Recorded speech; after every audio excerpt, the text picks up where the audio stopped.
Hello friends, हानि study point में आपका बहुत बहुत स्वागत है। फ्रेंड्स, आज की इस क्लास में हम आधुनिक काल का छायावादी युग का पार्ट नंबर 2 पढ़ेंगे। इससे पहले पार्ट नंबर 1 हमने चैनल पर अपलोड कर दिया है। ये पार्ट नंबर 2 है। फ्रेंड्स, ये class TGT, PGT, LT grade तथा हिंदी से संबंधित सभी टीचिंग एग्जाम के लिए काफ़ी महत्वपूर्ण है। तो आइए बढ़ते क्लास की तरफ। इससे पहले अगर आप चैनल पर नए हैं तो चैनल को सब्सक्राइब करें, और अगर सब्सक्राइब कर रखा है तो वीडियो को लाइक और शेयर जरूर करें। देख लेते हैं प्रश्न नंबर 37 से। प्रश्न नंबर 37 है, छायावाद को सांस्कृतिक नवजागरण का प्रतीक किसने कहा है? ऑप्शन है इसके नंद दुलारे वाजपेयी, रामकुमार वर्मा, महादेवी वर्मा, मुकुटधर पांडे। प्रश्न नंबर 37 का राइट आंसर होगा नंद दुलारे वाजपेयी। इसका राइट आंसर है। प्रश्न नंबर 38 देखते हैं, प्रसाद ने अपने किस काव्य का प्रणयन शैव दर्शन के आधार पर किया है? झरना, लहर, महाराणा का महत्व या कामायनी। प्रश्न नंबर 38 का राइट आंसर होगा कामायनी। प्रसाद ने अपने जो एक कामायनी इनकी काव्य कृति है उसका प्रणयन शैव दर्शन के आधार पर किया है। आगे चलते हैं। प्रश्न नंबर 39 देखते हैं, स्थूल के प्रति सूक्ष्म का विद्रोह किस युग के लिए कहा जाता है? भारतेंदु युग को, छायावादी युग को, द्विवेदी युग को या प्रयोगवाद युग को। प्रश्न नंबर 39 इसका राइट आंसर होगा छायावादी युग को स्थूल के प्रति सूक्ष्म का विद्रोह डॉक्टर नगेंद्र जी ने कहा है। प्रश्न नंबर 40 देखते हैं, किस हिंदी कवि को सर्वप्रथम ज्ञानपीठ पुरस्कार मिला था? प्रश्न नंबर 40 इसका राइट आंसर होगा पंत जी को। आगे चलते हैं और प्रश्न नंबर 41 देख लेते हैं, कामायनी को मानव चेतना में कामायनी को मानव चेतना के विकास का महाकाव्य कहने वाले विद्वान कौन है? ऑप्शन हैं डॉक्टर नगेंद्र, हजारी प्रसाद द्विवेदी, रामकुमार वर्मा या श्याम सुंदर दास। 41 है, इसका राइट आंसर होगा डॉक्टर नगेंद्र। इसका राइट आंसर है। प्रश्न नंबर 42 देखते हैं, अंग्रेजी साहित्य में रोमांटिज्म से कौन सा युग प्रभावित है? छायावादी युग है, द्विवेदी युग है, भारतेंदु युग है या प्रयोगवादी युग है? प्रश्न नंबर 42 इसका राइट आंसर होगा छायावादी युग। आगे चलते हैं, अगला प्रश्न देखते हैं। प्रश्न नंबर 43 है, निम्न में कौन सा कवि छायावाद के 4 स्तंभों में से नहीं है? महादेवी वर्मा, निराला, पंत या भारतेंदु हरिश्चंद्र। प्रश्न नंबर 43 का राइट आंसर होगा भारतेंदु हरिश्चंद्र। प्रसाद, पंत, निराला, वर्मा, ये 4 हैं छायावाद के स्तंभ। ठीक है फ्रेंड्स, इसको आप यही ट्रिक से याद रख सकते हैं कि प्रसाद, पंत, निराला, वर्मा। प्रश्न नंबर 44 देखते हैं, पोसैला की प्रतिध्वनि किसकी प्रसिद्ध छायावादी कविता है? पैशोला की प्रतिध्वनि प्रसाद की है, महादेव वर्मा की है, पंत जी की है, निराला जी की है। प्रश्न नंबर 44 इसका राइट आंसर होगा ये जयशंकर प्रसाद जी की कविता है। प्रश्न नंबर 45 है, छायावाद की पहली काव्य रचना कौन सी है? ऑप्शन है रेणुका, आंसू, तुलसीदास या बापू। प्रश्न नंबर 45 इसका राइट आंसर है तुलसीदास। छायावाद की पहली काव्य रचना जो है वो तुलसीदास है, जो कि ये निराला जी ने लिखी थी। आगे चलते हैं। प्रश्न नंबर 46 है, जयशंकर प्रसाद ने ब्रज भाषा में कौन सी रचना लिखी है? कामायनी, आंसू, झरना या चित्राधार। प्रश्न नंबर 46 का राइट आंसर होगा चित्राधार। जयशंकर प्रसाद ने ब्रज भाषा में जो लिखी है वो चित्राधार लिखी है। ठीक है, काफ़ी इंपॉर्टेंट प्रश्न है ये, ध्यान रखेंगे इसको। निराला के प्रथम काव्य संग्रह का नाम बताइए? जूही की कली, राम की शक्ति पूजा, अनामिका या गीतिका। प्रश्न नंबर 47 इसका राइट आंसर होगा जूही की कली। प्रश्न नंबर 48 देखते हैं, तुलसीदास रचना के रचयिता कौन है? जयशंकर प्रसाद है, निराला है, महादेव वर्मा है, मुकुटधर पांडे है। प्रश्न नंबर 48 का राइट आंसर होगा निराला। तुलसीदास के जो रचयिता है वो निराला है। प्रश्न नंबर 49 है, प्रसाद ने किस स्मृति काव्य की रचना की है? प्रेम पथिक की, आंसू की, झरना की या महाराणा का महत्व। प्रश्न नंबर 49 का राइट आंसर होगा आंसू।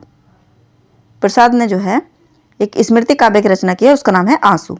आगे चलते हैं। प्रश्न नंबर 50 है, निराला की व्यंग्य प्रधान कविता का नाम बताइए? तुलसीदास है, कुकुरमुत्ता है, सरोज स्मृति है या जूही की कली है? तो सरोज स्मृति जो है ये एक दुखांत है, दुखांत कविता है इनकी। प्रश्न नंबर 50 का राइट आंसर होगा कुकुरमुत्ता, ये इनकी एक व्यंग्य प्रधान रचना है। आगे चलते हैं। प्रश्न नंबर 51 देखते हैं। मैंने मैं शैली अपनाई, शैलीगत आंतरिक स्पर्श करने वाली यह उद्घोषणा किसकी है? निराला जी की, पंत, प्रसाद या महादेवी वर्मा। 51 का राइट आंसर होगा निराला। मैंने मैं शैली अपनाई, ये जो है शालीगत आंतरिक स्पर्श जो है ये घोषणा निराला जी की है। प्रश्न नंबर 52 है, स्पंदन, कंपन और नवजीवन सिखाने वाली प्रथम रश्मि किसकी रचना है? रश्मि जो है ये किसकी रचना है? प्रसाद, पंत, निराला या वर्मा। 52 का राइट आंसर होगा ये पंत जी की है, जैसा सुमित्रा नंदन पंत। आगे चलते हैं और प्रश्न नंबर 53 देखते हैं। कविता को कल्पना के कानन की रानी किसने कहा है? एक मिनट थोड़ा छोटा कर लेते हैं। कविता को कल्पना के कानन की रानी किसने कहा है? निराला, पंत, प्रसाद या महादेवी वर्मा। 53 का राइट आंसर होगा निराला। आगे चलते हैं, प्रश्न नंबर 54 देखते हैं। छायावाद की सबसे बड़ी देन यह रही है कि उसके यंत्र गृह में एक समय कर्कश समझी जाने वाली खड़ी बोली गलकर मौन हो गई। यह किस उत्तर छायावादी कवि के शब्द हैं? बच्चन के, भगवती चरण वर्मा के, दिनकर जी के या अंचल? रामेश्वर शुक्ल अंचल जी के। प्रश्न नंबर 54 का राइट आंसर होगा ये जो है दिनकर जी की के शब्द हैं। सा इसका राइट आंसर होगा। आगे चलते हैं, पूरा प्रश्न ले लेते हैं इसका। प्रश्न नंबर 55 है, हिंदी के उद्यान में अभी प्रभात की स्वर्ण छटा फैल रही है, उसमें सोने के तारों का बुना कल्पना का जाल ही है जिससे किशोर कवियों ने अनंत विस्तृत नील प्रकृति की प्रतिमा को बांधने की चेष्टा की है। उसे प्रभात के विविध वर्णों से चमकती हुई अनेक रूपों में सुंदर वे हिंदी के एक काल के शुष्क साहित्य हृदयों में इन मनोहर प्रतिमाओं को प्रतिष्ठित करने का विचार कर रहे हैं। इसलिए अभी जागरण के मनोहर चित्र, आह्लाद, परिचय आदि जीवन के प्राथमिक चिन्ह ही दिख पड़ते हैं। विहंगों का मधुर कल कूजन, स्वास्थ्यप्रद स्पर्श, सुकर शीतल वायु दूर तक फैली हुई है। प्रकृति के हृदय की हरियाली, अंतवाहिनी नदियों का प्रलय, चंचल वक्ष स्थल लहरों पर कामनाओं की उज्जवल किरणों, चारों ओर बाल प्रकृति की सुकुमार चपल दृष्टि। यह किस प्रसिद्ध छायावादी काव्य संग्रह की भूमिका की पंक्तियां हैं? ये इसमें पूछा है। इसको थोड़ा जूम कर लेते हैं इसके ऑप्शंस को। इसमें ये एक स्टेटमेंट दे रखा है और ये पूछा है कि ये किसका है। प्रश्न नंबर 55 का ये है परिमल का और ये निराला जी ने लिखा है। ठीक है, आगे चलते हैं, 56 देख लेते हैं। छायावाद अप्रोक्ष अनुभूति, सरलता तथा प्रकृति सौंदर्य के द्वारा अहम का इदम से यह समन्वय करने का सुंदर प्रयत्न है। यह कथन किसका है? निराला का, पंत का, महादेव वर्मा का या प्रसाद का? प्रश्न नंबर 56 का राइट आंसर होगा ये प्रसाद जी का है। आगे चलते हैं, प्रश्न नंबर 57 देखते हैं। अभी न होगा मेरा अंत, अभी अभी तो आया है मेरे जीवन में मृदुल पसंद। जीवन के सौंदर्य का आस्वाद ग्रहण करने की यह इच्छा किस कवि की है? पंत की, प्रसाद की, निराला की या महादेव वर्मा की? प्रश्न नंबर 57 का राइट आंसर होगा निराला जी की। आगे चलते हैं, प्रश्न नंबर 58 देखते हैं। निम्न पंक्तियों में नारी का अतीन्द्रिय चित्रण किसने किया है? नील परिधान, बीच सुकुमार, खुल रहा मृदुल अध खुला अंग, खिल रहा हो जो बिजली का फूल, मेघ बन बीच गुलाबी रंग। रामकुमार वर्मा, प्रसाद, पंत या निराला? ये पंक्तियां जो हैं किसकी हैं? प्रश्न नंबर 58, इसका राइट आंसर है प्रसाद। ये जयशंकर प्रसाद जी की पंक्तियां हैं। आगे चलते हैं, प्रश्न नंबर 59 देखते हैं। ग्राम युवती का श्रृंगारिक चित्र किस कवि का है? सरकाती पट, खिसकाती लट, शर्माती झट, वह निर्मित दृष्टि से देख उरोजों के युग घट। ऑप्शन है पंत, निराला, प्रसाद, रामकुमार वर्मा। 59 का राइट आंसर होगा पंत। ये सुमित्रा नंदन पंत जी की है। प्रश्न नंबर 60 देखते हैं। निहार, रश्मि, नीरजा, सांदेगीत, दीपशिखा किस कवि की रचनाएं हैं? पंत, प्रसाद, निराला, महादेवी वर्मा। तो इसका राइट आंसर होगा ये महादेवी वर्मा जी की रचना है। आगे चलते हैं, प्रश्न नंबर 61 देख लेते हैं। परिमल, अनामिका, तुलसीदास, कुकुरमुत्ता, अणिमा, बेला, नए पत्ते, अर्चना और आराधना आदि किस कवि की रचनाएं हैं? पंत की, प्रसाद की, निराला की या डॉक्टर रामकुमार वर्मा की? 61 का राइट आंसर होगा निराला जी की। ये जो रचनाएं हैं ये निराला जी की हैं। आगे चलते हैं और प्रश्न नंबर 62 देख लेते हैं। बीड़ा, पल्लव, गुंजन, युगबाड़ी, युगांत, ग्राम्या, स्वर्ण किरण, स्वर्णधुली, युगांतर, उत्तरा, लोकायतन आदि किस कवि की महत्वपूर्ण रचनाएं हैं? पंत की, प्रसाद की, निराला की या महादेवी वर्मा की? प्रश्न नंबर 62, इसका राइट आंसर होगा पंत। ये सुमित्रानंद पंत की रचनाएं हैं। आगे चलते हैं, प्रश्न नंबर 63 देखते हैं। कामायनी, आंसू, झरना, लहर, कानन कुसुम, करुणालय, प्रेम पथिक किसकी रचनाएं हैं? पंत की, प्रसाद की, निराला की, रामकुमार वर्मा की। प्रश्न नंबर 63 का राइट आंसर होगा ये जयशंकर प्रसाद जी की रचनाएं हैं। प्रश्न नंबर 64 है, अंजलि, अभिशाप, रूपराशि, चित्ररेखा, चंद्रकिरण, संकेत, जौहर एकलव्य आदि किस छायावादी कवि के प्रसिद्ध काव्य ग्रंथ हैं? पंत जी के, महादेवी वर्मा, निराला या रामकुमार वर्मा।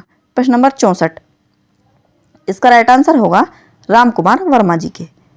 आगे चलते हैं और प्रश्न नंबर 65 देखते हैं।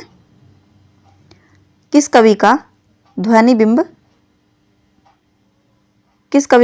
है? ये जो लिखा है, बांसों का झुरमुट, संध्या का झुरपुट, है चहक रही चिड़िया, टी टूट टूट। निराला, महादेवी वर्मा, प्रसाद, पंत। ये जो है, ये ध्वनि बिंब जो है ये किस कवि का है? प्रश्न नंबर 65 का राइट आंसर होगा ये सुमित्रानंदन पंत जी का है।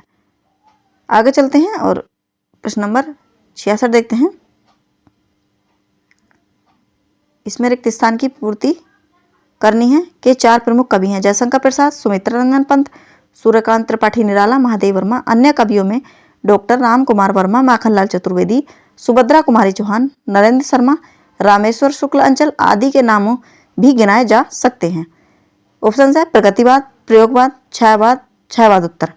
इस जो ये खालिस्तान दे रखा है, इसमें किस युग की जो ये विशेषता है ये पूछी गई है। प्रश्न नंबर 66, इसका राइट आंसर है छायावाद। आगे चलते हैं, प्रश्न नंबर 67 देखते हैं। किसान की दयनीय दशा किसने रेखांकित की है? तुझे बुलाता कृषक अधीर, चूस लिया है उसका सार, हार मास ही है आधार। पंत, प्रसाद, निराला, वर्मा। प्रश्न नंबर 67, इसका राइट आंसर होगा निराला जी ने जो है कृषक की दयनीय दशा का वर्णन किया है। आगे चलते हैं, प्रश्न नंबर 68 देखते हैं। अज्ञात सत्ता के प्रति कौन कवि जिज्ञासु हो रहा है? हृदय में कौन जो छोड़ता बांसुरी, हुई ज्योत्सना में अखिल मायापुरी, लीन स्वर सलील में बन रही मीन, स्पष्ट ध्वनि आधनी, सजी यामिनी भली। ऑप्शन से पंत, प्रसाद, निराला, वर्मा। प्रश्न नंबर 68 का राइट आंसर होगा निराला। ये निराला जी की पंक्तियां हैं।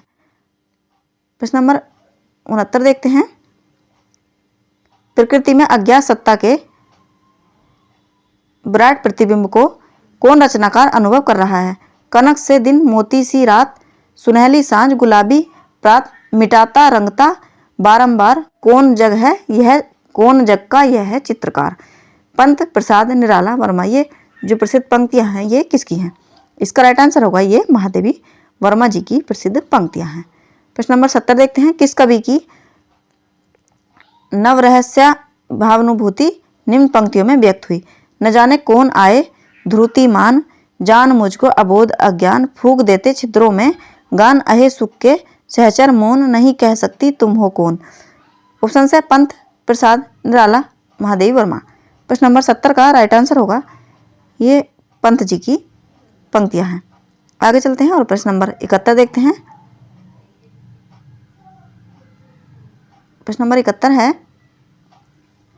पीड़ा में ही अपने प्रिय को कौन ढूंढ रहा है? पर शेष नहीं होगी यह मेरे प्राणों की कीड़ा, तुमको पीड़ा में ढूंढा, तुम मैं ढूंढूंगी पीड़ा। पंत, महादेवी वर्मा, निराला, प्रसाद। प्रश्न नंबर 71 का राइट आंसर होगा महादेवी वर्मा।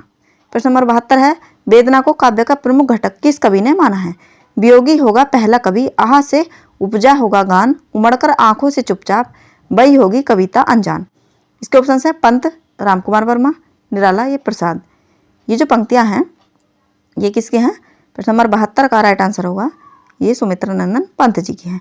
प्रश्न नंबर 73 है, किस कवि का वेदना भाव व्यक्त हुआ है? वेदना कैसा करुण उद्गार है, वेदना ही अखिल ब्रह्मांड, यह तुहिन में तृण में उपल में लहर में, लाखों में है व्योम में है वेदना।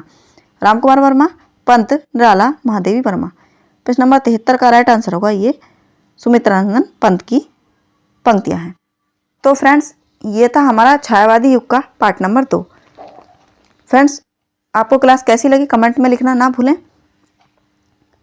मिलते हैं अगली क्लास में, तब तक के लिए धन्यवाद।